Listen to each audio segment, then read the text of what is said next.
So yeah, thank you very much for taking the time to attend, and thank you to all the volunteers for their hard work. So yeah, I work at Capital One, and we've recently open sourced a bunch of projects. So I kind of wanted to share with you some of those projects and kind of what it took being a large organization and one that's heavily regulated. It was kind of a journey, but I think there's some learnings in there to share with everyone. All right, so just a little bit about Capital One. We're basically a credit card company in Canada. In the US, we're a full-fledged bank. But the amazing thing about Capital One is it's only about 30 years old. So when you compare it to the rest of the banks, you can think of it as sort of as being a disruptor. And we're on this like crazy tech journey to move everything to AWS. So we've totally bought into the whole open source first kind of type organization. So we have a GitHub page, and we have a bunch of open source projects out there. I'm going to try to go a little bit fast because it's only 10 minutes. And last time I gave this talk, it was like I spent like an hour talking. So okay, so the first project that we open sourced is called DataKanpai. So if anyone here has used SAS before or was a SAS user, yeah, maybe one or two people. So if you ever use like proc compare, that was like pretty nice procedure in SAS. It was allowed you to compare two data sets. So DataKanpai is essentially that, but for Python, and it kind of gives you like a human. Kind of a human-readable format of comparing two data sets, and I can kind of take care of the, like if you give it a tolerance, or you can say like I want the check columns and rows and whatnot, and it can kind of output a really nice format for that. So I have a not a live demo, but like a fake live demo. But let's see. Okay, so you basically let's see if I can make this larger. You might not be able to see it, but you can check the docs. Basically import some data, put them into pandas data frames. It also works with Spark data frames. Call the compare function, and it will spit out a nice report. So it's actually a very, very simple package. It's not really much to it. I think it's like basically one .py file for the pandas one, and then another one for Spark. I'll have a kind of a better output here of what it looks like. But basically, it'll tell you like, oh, this, these rows don't match, these columns aren't in one data set but not the other. So if you're doing like data science work and you're moving, data from one production system to another system or whatever it is, this is really, really helpful, and it was actually born out of that. So we were building models and we had to move data around. So this was really, really helpful, and we decided to open source it. So check it out, DataKanpai. And another package that I'm probably a little bit more closer to is LocalPI. So basically, it helps with ETL processing and moving it's essentially like a wrapper to kind of like ease the pain of loading things in and out of Redshift. And it's database agnostic, so you can just kind of give it PG2 or PG8000. And it's essentially people were using it in-house at Capital One for moving data back and forth between Redshift. So we're like getting rid of Teradata and moving to Redshift and some other cloud databases. So this was one of the packages that we created. So I have another fake demo. So you got some data, just like a simple CSV file. You load in PG2 and LocalPI. I just have some SQL just to create a table and drop it if it exists. I call the LocalPI constructor, give it the credentials and say, like, I want to load this file, and just do a select statement at the end. So it will like manage all the S3 movement and actually like run the SQL statements for you. So if you're just doing this over and over again, this is kind of like a helpful wrapper, just something simple that you can kind of you can use. So rather than doing it on your own. So yeah, so if you just want to like move S3 file or files to S3, it also does that for you. But that, that's just like a simple convenience wrapper around Boto3. It can split files for you. So if you want to like load large files in parallel, and you have like a large cluster, obviously you can get a lot of efficiency. So it will like manage the splitting of files from a big file to a small file to kind of like load in parallel. So you can just call some extra items in the run command. You can also back up tables from Redshift to S3. So that's another option. And if you want to get it into a pandas data frame, that can do that as well. So there's nothing like, we're not really creating anything new here. It's just a lot of convenience wrappers and to make ETL processing just a little bit friendlier and nicer. So those are the packages. I would love it if you check it out and provide some feedback. I'm new to open sourcing, so this is like my first kind of foray into this. So hopefully, I love to collaborate with people and get different ideas on how we can improve this. All right, so kind of the second part of the talk, what do we have to do? We're like a bank, right? So we're like super regulated. Banks don't typically like open source software. Some do, some are probably doing it more.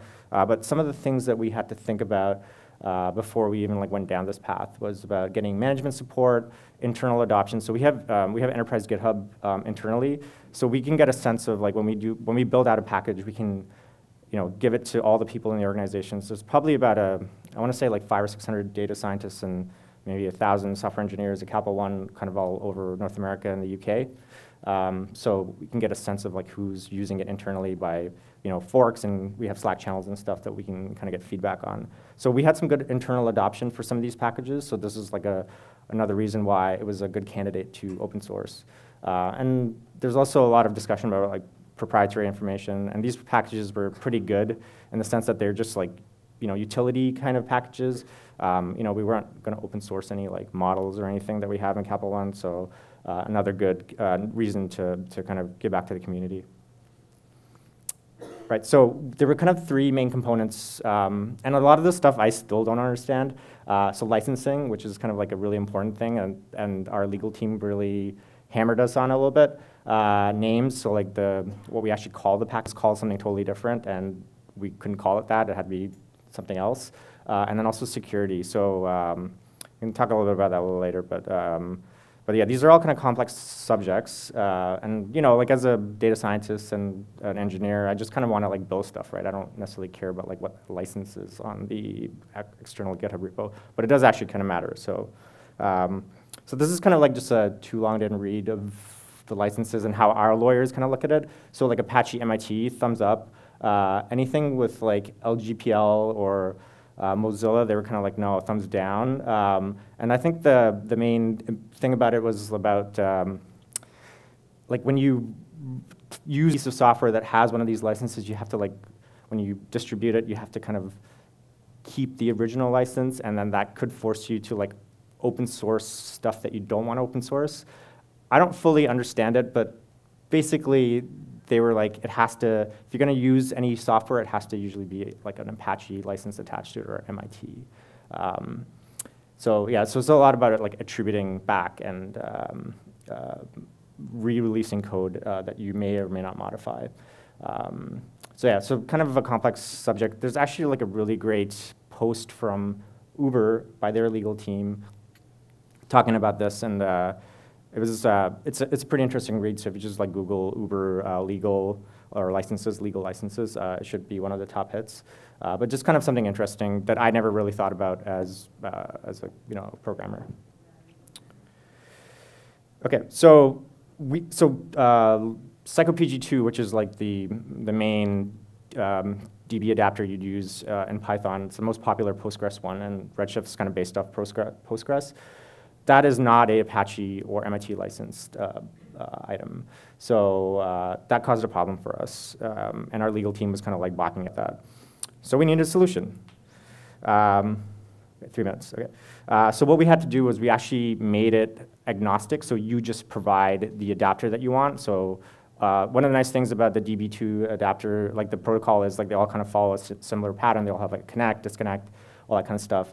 So you can just kind of like throw in whatever you want, and as long as they all kind of conform to a standard. So you can provide a PG-8000, which is probably the second most popular, or PsychoPG2. I'm going to try to skip through some of this. Sorry, I'm running out of time. So, but basically, licensing is complex. Talk to a lawyer. I'm not a lawyer. But yeah, something interesting to talk about. And then names. So a lot of packages, I'm sure you're all aware, like Pi something, whatever it is.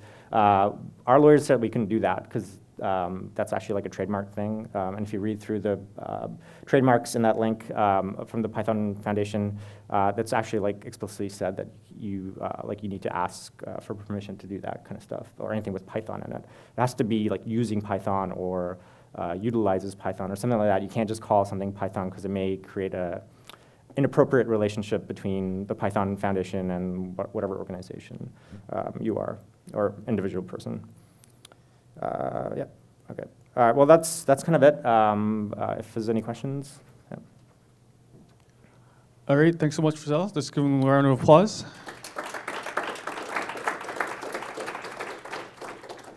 And we've got a little time for questions. So we've got one question here. When was the decision to open source made? Did you make that at the beginning, right before the tools were made, or over time as you're using the tools you found? Yeah. So so the question is like, when did we decide to open source? So I think when we had enough internal adoption, that was kind of like a validator of, hey, this is something that other people could use. If other teams in our organization are using it that like, have nothing to do with me, like another part of the bank or whatever, I think that's like a good sign. So we let the packages kind of like stew a little bit and kind of get some traction, and then then it kind of made sense to open source. But yeah, that package existed for like at least a year and a half before we even thought about open sourcing it internally. Yeah. Good, thank you. We've got with time for one more question. All right. Why would Capital accept to actually open the source? Why Capital One would accept actually to open the source? Yeah. What their interest in doing so? Absolutely, yeah. So the question is, why is Capital One open sourcing stuff? And I think the simple answer is because it's the right thing to do. We take a lot. We use Python a lot. We use all these open source technologies a lot, and we don't really pay for it, right? Like it's all free. So I think it is the right thing to do. Like we are also a member of the Apache Foundation, and we're trying to contribute and do our fair share. So I think a lot of it's maybe altruistic, or in that sense. So yeah, I think that's probably the main thing. It also helps with recruiting. If other people see that you can do this kind of work, it may incentivize some people to join Capital One. So there's probably a bunch of motives, but I think personally for me, it's the right thing to do. Yeah. Cool. All right, is that it? All right, thank you guys. We got next one starting soon.